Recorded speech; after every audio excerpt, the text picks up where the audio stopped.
Hello guys, welcome back to the channel and welcome back to elite wrestling. तो guys आज भी हम AEW company के बहुत सारे अपडेट्स के बारे में बात करने वाले हैं। और गाइज इसके साथ ही आज इस वीडियो के अंदर हम जानेंगे कि किस तरीके से ट्रिपल एच ने AEW कंपनी को लेकर एक काफी बड़ी मिस्टेक कर दी है। जिसके साथ ही हम जानेंगे कि डायनामाइट शो की व्यूअरशिप क्या रही, डायनामाइट शो के बिग बिजनेस ने AEW कंपनी को कितना रेवेन्यू कर दिया। जिसके साथ ही AEW के छोटे बड़े अपडेट्स के साथ साथ मर्सिडीज मोने के AEW फ्यूचर के बारे में भी आज इस वीडियो के अंदर हम बात करने वाले हैं। इसलिए ये सब बातें जानने के लिए ये वीडियो एकदम आखिर तक जरूर देखना। और ऐसे ही AEW से रिलेटेड हर एक न्यूज, रूमर और अपडेट और AEW के हर एक शो का रिव्यू पाने के लिए हमारे चैनल को सब्सक्राइब करना मत भूलना। पर अब ज्यादा देर न लगाते हुए चलिए वीडियो शुरू करते हैं। और सबसे पहले बात करते हैं हाल ही में हुए डायनामाइट शो के व्यूअरशिप की और जानते हैं कि इस वीक हुए डायनामाइट शो की व्यूअरशिप क्या रही है। क्योंकि इस वीक का डायनामाइट शो AEW का डायनामाइट स्पेशल बिग बिजनेस था, जिस वजह से मुझे लग रहा था कि इस शो की व्यूअरशिप बढ़ सकती है। लेकिन जहां तक बात है नंबर्स की, तो गाइस इस वीक के डायनामाइट शो की व्यूअरशिप इसके पहले हुए डायनामाइट शो के मुकाबले सिर्फ 3% ज्यादा बढ़ी है। और जहां पर लास्ट वीक डायनामाइट शो को व्यूअरशिप मिली थी 779 की व्यूअर्स, तो वहीं पर इस वीक डायनामाइट शो को व्यूअरशिप मिली है 801 के व्यूअर्स। जो देखा जाए तो गाइस डायनामाइट शो के नंबर्स के हिसाब से उतना बड़ा जंप नहीं था जितना कि मैं एक्सपेक्ट कर रहा था। पर व्यूअरशिप पॉजिटिव डायरेक्शन के अंदर बढ़ी तो है। लेकिन जहां तक बात है 18 to 49 एज डेमोग्राफिक की, तो 18 to 49 एज डेमोग्राफिक के अंदर व्यूअरशिप उतनी ही है जितनी कि इसके पहले थी, यानी कि 0.27। लेकिन जहां तक बात है AEW के वेंसडे के टॉप 150 केबल टीवी प्रोग्राम्स की, तो वेंसडे के टॉप 150 केबल टीवी प्रोग्राम्स के अंदर डायनामाइट शो नंबर 3 पर आता है, जो कि फिर एक बार टॉप 5 के अंदर तो है,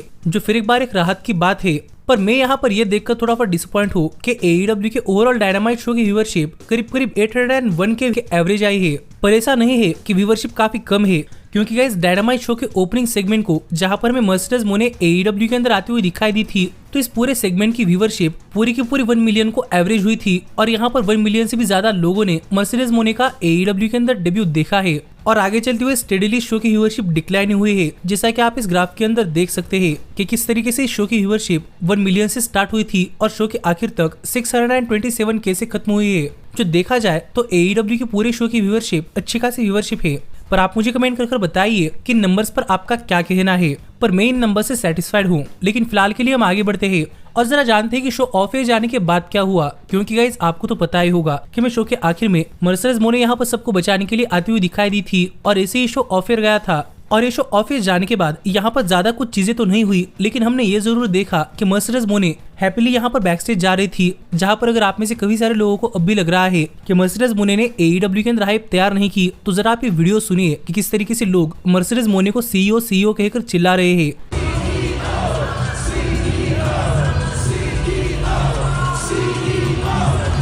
और मुझे लगता है कि ये देखकर आपको डेफिनेटली पता चल जाएगा कि मर्सिडीज मोने ने AEW के अंदर कितनी हाइप लाई है। लेकिन मैंने सुना है कि आप में से कई सारे लोग ऐसा कह रहे हैं कि किसी सुपरस्टार के AEW के अंदर आने के बाद वो काफी ज्यादा हाइप पर होता है और शो आगे चलते उसकी हाइप चली जाती है। क्योंकि मैंने ऐसे कमेंट्स पढ़े हैं और मुझे पता है कि ऐसे कमेंट्स कहाँ से आ रहे हैं। पर गाइज मैं आपको बताना चाहूंगा कि गाइज ऐसा सोचने से पहले जरा ये देखिए कि आपने सभी शोज को वीकली फॉलो किया है या नहीं। क्योंकि अगर आप सभी शोज को वीकली फॉलो करेंगे तो आपको पता चल जाएगा कि किसी सुपरस्टार की हाइप कहीं पर नहीं गई है। सभी अपना बेस्ट दे रहे हैं पर किसी ने कुछ देखा नहीं, इसका मतलब ये नहीं होता कि हाइप चली गई है। और एज यानी कि एडम कोपलैंड की हाइप भी कहीं पर नहीं गई। ये प्रूव करने के लिए मैं आपको सिर्फ एक डेयर देता हूँ कि 4 वीक लगातार AEW की शोज देखकर आइए, आपको पता चल जाएगा कि किसके हाइप है और किसके हाइप नहीं। पर दूसरों के ओपिनियन सुनकर अपना खुद का माइंड मत बनाइएगा। जो बात मुझे आपको बतानी थी कि किसी चीज को जज करने से पहले खुद उस चीज को देख लीजिएगा। कि सिर्फ एक कंपनी को देखकर आप ये नहीं कह सकते कि बाकी कंपनियां बेकार है। एक कंपनियों से बाहर निकलकर बाकी कंपनियों को देखा कीजिए, आपको पता चल जाएगा कि रेसलिंग बेस्ट है।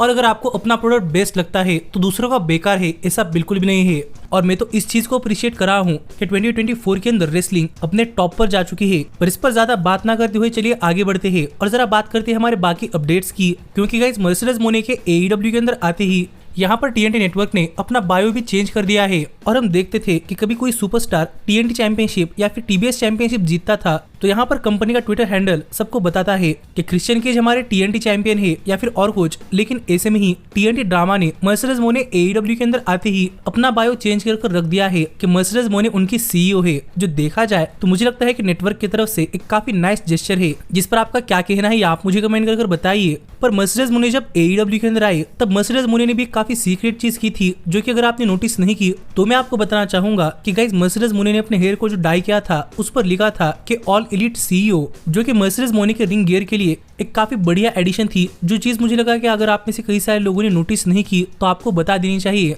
पर इतना ही नहीं गाइस, टोनी खान ने भी अपने तरफ से ऑफिशियली अनाउंस कर दिया है कि मर्सिडीज मोने ऑल एलिट हो चुकी है और उन्होंने ग्राफिक भी शेयर किया, जिस पर अपना फर्स्ट रिएक्शन शेयर करते हुए मर्सिडीज मोने ने एक ट्वीट भी किया है। और यहाँ पर मर्सिडीज मोने ने लिखा कि मर्सिडीज मोने ये करने के लिए ही पैदा हुई थी और उन्हें ये करने से कोई डर नहीं है, जो तो मर्सिडीज मोने का फर्स्ट रिएक्शन था। लेकिन इसके साथ ही उन्होंने टोनी खान को भी से हेलो टू योर सीईओ कहकर रिप्लाई दिया है, जिस पर आपका क्या कहना है आप मुझे कमेंट कर बताइए। पर मर्सिडीज मोने से रिलेटेड एक और इंटरेस्टिंग अपडेट ये है कि मर्सिडीज मोने को AEW के अंदर उनके डेब्यू के दौरान उन्हें सपोर्ट करने के लिए हमें यहाँ पर WWE सुपरस्टार बेली ट्रिनिटी यानी कि 9 में भी आते हुए दिखाई दिए हैं, जहां पर इन्होंने सबसे पहले अपने सोशल मीडिया हैंडल्स पर वीडियो शेयर किया, जहां पर ये कह रही है कि इन्हें मास्क पहनकर जाना चाहिए जिससे कि इन्हें कोई नोटिस नहीं करेगा, जो तो एक कॉमेडी चीज रही। पर हमने शो के दौरान भी बेली और नाओमी इन दोनों को भी स्पॉट किया था, जो ऑब्वियसली WWE के साथ अंडर कॉन्ट्रैक्ट रहने की वजह से टेलीविजन स्क्रीन पर नहीं आ सकते थे। पर ये दोनों भी यहाँ पर साशा बैंक्स को सपोर्ट करने के लिए आई थी और शो खत्म होने के बाद इन दोनों ने ये वीडियो भी शेयर किया है, जहाँ पर मास्क के अंडर ही अरेना छोड़कर जा रही है, जिस पर आपका क्या कहना है आप मुझे कमेंट कर बताइए। लेकिन फिर एक बार ये चीज देखकर काफी अच्छा लगा कि इनकी फ्रेंडशिप कंपनीज के बैरियर को नहीं मानती।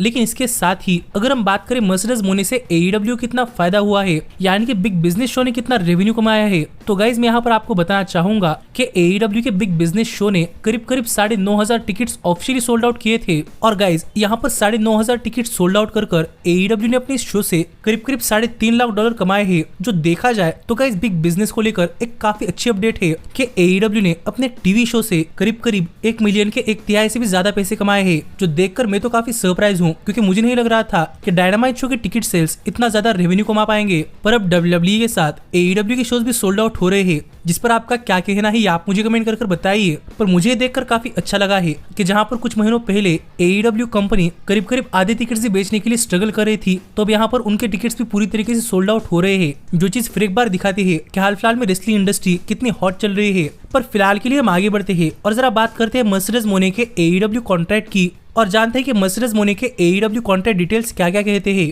क्योंकि गाइस आपको तो पता चल ही चुका होगा कि मर्सिडीज मोने ने AEW कंपनी ज्वाइन कर ली है। पर जहां तक बात है मर्सिडीज मोने के AEW कॉन्ट्रैक्ट डिटेल्स की, तो गाइस यहाँ पर बताया जा रहा है कि सरप्राइजिंगली करीब 2 महीने पहले ही मर्सिडीज मोने ने AEW कंपनी के साथ एक ऑफिशियल डील साइन कर ली थी। और गाइस तब से लेकर अब तक मर्सिडीज मोने AEW कंपनी के साथ ही काम कर रही है और तब से मर्सिडीज मोने को AEW कंपनी की तरफ से पैसे मिल रहे थे। लेकिन उन्होंने अपना एक्चुअल डेब्यू इस वीक अपने होम टाउन से किया है। जो अपडेट मर्सिडीज मोने को लेकर सामने आ रही है कि उन्होंने काफी पहले ही AEW के साथ ऑफिशियल कॉन्ट्रैक्ट साइन कर लिया था। और गाइस फिर एक बार बताया जा रहा है कि मर्सिडीज मोने के इस कॉन्ट्रैक्ट के अंदर उन्हें भी काफी आजादी मिल गई है, यानी कि वो भी AEW के साथ साथ रहते हुए न्यू जापान प्रो रेसलिंग के लिए भी काम कर सकती है, जो तो मर्सिडीज मोने के कॉन्ट्रैक्ट को लेकर अच्छी बात तो है ही। और यहाँ पर सब लोगों की स्पेकुलेशंस कह रहे हैं कि प्रोबेबली मोने का कॉन्ट्रैक्ट 3 साल का कॉन्ट्रैक्ट हो सकता है, जो कि एज यूजुअल काफी सारे रेसलर्स का होता ही है। लेकिन देखना पड़ेगा कि आने वाले टाइम के अंदर मर्सिडीज मोने AEW के अंदर कितना कमाल कर पाती है। पर इनके कॉन्ट्रैक्ट को लेकर एक्स्ट्रा अपडेट्स आते ही वो अपडेट्स मैं आपके साथ शेयर कर दूंगा। लेकिन फिलहाल के लिए हम आगे बढ़ते हैं और जरा बात करते हैं ट्रिपल एच की और जानते हैं कि प्रोबेबली ट्रिपल एच ने AEW कंपनी को लेकर कौन सी बड़ी मिस्टेक कर दी है। क्योंकि गाइस आपको तो पता ही होगा कि हाल फिलहाल में रेसलिंग इंडस्ट्री के अंदर 3 बड़े फ्री एजेंट्स चल रहे थे, जो कि थे मर्सिडीज मोने, ओकाडा और विल ऑस्प्रे।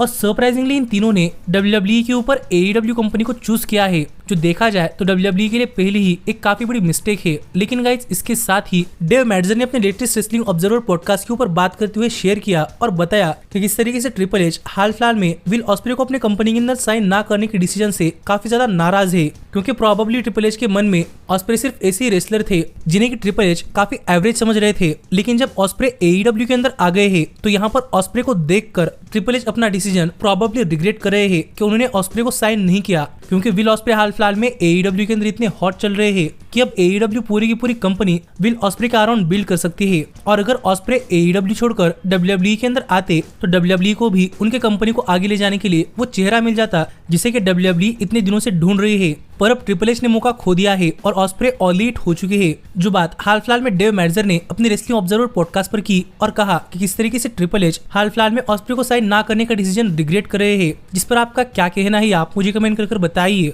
पर गाइस अगर आपको अब भी लग रहा है कि ऑस्प्रे ऐसे ही रेसलर है तो जरा ये क्लिप देखिए, जहाँ पर आप देख सकते हैं कि ऑस्प्रे को लेकर कितनी हाइप है। और मैंने लास्ट वीडियो के अंदर ऑस्प्रे को जो कोडी रोड से कंपेयर किया था वो यूं ही नहीं किया था।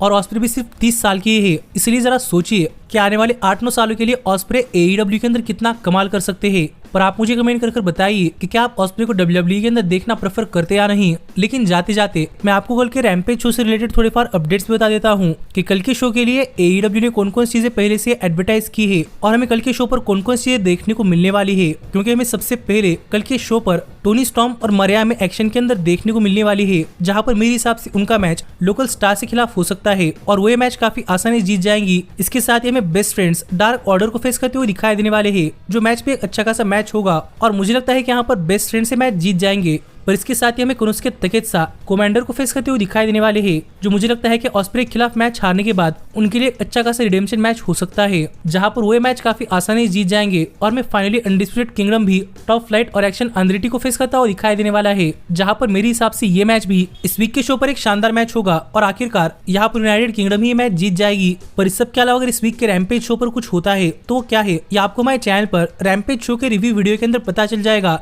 जो वीडियो अगर आप मिस नहीं करना चाहते तो हमारे चैनल को सब्सक्राइब कर नोटिफिकेशन बेल ऑल पर सेट करना मत भूलना। पर अब मैं मिलता हूं आपसे अगली वीडियो के अंदर, पर तब तक stay healthy, stay happy and keep watching elite wrestling.